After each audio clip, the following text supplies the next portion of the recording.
እግዚአብሔር ረድቶኝ እዚህ ከመጣን ወደ 11 በግ 8 ምናምን ፍየል ምናምን ነበር እንግዲህ ዳመት ቆይቶ ውስጥ አንድ ብለን ወደ እነዚህ ቁጥሮች ደርሰን ነበር። እግዚአብሔር ረድቶልን ምናምን ነበር። ግን ድንገት የሆነ በሽታ ተፈጠረ።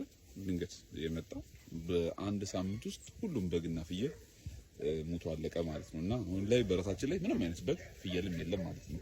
ከብቶቹ ብቻ ነው ያሉትና ሰሞኑን በጣም ብዙ ቪዲዮ ምናምን አልሰራሁላችሁ ነበር። በጣም ቢዚ ስለነበርን ነው በጎቻችን እየሞቱ ምናምን እሱን ፊገራው ስለማድረግ ከዛ ደግሞ የሞቱትን እየቆራረጡ ሸማብላት ምናምን የሚባሉ በጣም ብዙ ስራዎች ነበሩና በጣም ከባድ ጊዜ ስለነበረ ነው ሰሞኑን ጠፍተን የነበርነው።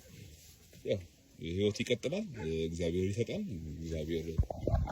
እግዚአብሔር ፈቅዶ ሰጥቶን ነበር። አሁን እግዚአብሔር ፈቃዱ አይደለምና ወስዷቸዋል። ያው የኛ ንብረቱ የእግዚአብሔር ነው ብለን ስለምናስብ ምንም አልሰማንም ነው ስለምናገር ትንሽ ይከብድ ነበር። ለማንኛውም አሁን ኦፊሻሊ ምንም አይነት በግ እና ፍየል የለንም ማለት ነው። ያው ስላልነገርኳችሁ አብዴት ላድርጋችሁ ብዬ ነው። በሽታው አመት እየጠበቀ የሚመጣ ነው አሉ እንደዚህ እዚህ እንደ ወረርሽኝ እንደ ነገር ነው። የኔም ብቻ አይደለም በጣም ብዙ ሰዎችን ገድሏል ምናምን።